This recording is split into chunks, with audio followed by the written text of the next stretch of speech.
അസ്സലാമു അലൈക്കും. പ്രിയപ്പെട്ട കൂട്ടുകാരെ, നമ്മളിന്ന് നോക്കാൻ പോകുന്നത് ക്ലാസ് 7 ഫിഖുൽ ഇസ്ലാമി അതിലെ 8ാമത്തെ പാഠത്തിന്റെ തദ്രീബാത്താണ്.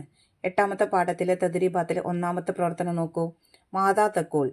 ഇവിടെ നമുക്ക് കുറെ സന്ദർഭങ്ങൾ കൊടുത്തിട്ടുണ്ട്. ആ സന്ദർഭങ്ങളിൽ എന്താണ് നാം ചൊല്ലേണ്ടത് അതാണ് ഇവിടെ എഴുതേണ്ടത്. 1. അപകടമോ മരണമോ അറിഞ്ഞാൽ. ഉത്തരം ഇന്നാ ലില്ലാഹി വ ഇന്നാ ഇലൈഹി റാജിഊൻ. 2. തൗസിയത്ത് ചെയ്യുമ്പോൾ. അള്ളമല്ലാഹു അജ്റക വഅഹ്സന അസാഅക വഗഫറ ലിമയ്യിതിക. 3. മരണ വീട്ടുകാർ തൗസിയത്ത് ചെയ്തവരോട് ജസാക്കല്ലാഹു ഖൈറൻ വതഖബ്ബലല്ലാഹു മിൻക.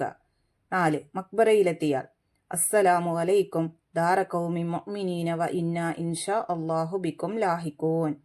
അടുത്തത് 2ാമത്തെ പ്രവർത്തനം നോക്കൂ. നുക്കുമിൽ. 1. എല്ലാ കാര്യവും അല്ലാഹു തആലയുടെ അനുസരിച്ച് മാത്രമാണ് നടക്കുന്നത്. അവിടെ പൂരിപ്പിക്കേണ്ടത് ഖദർ.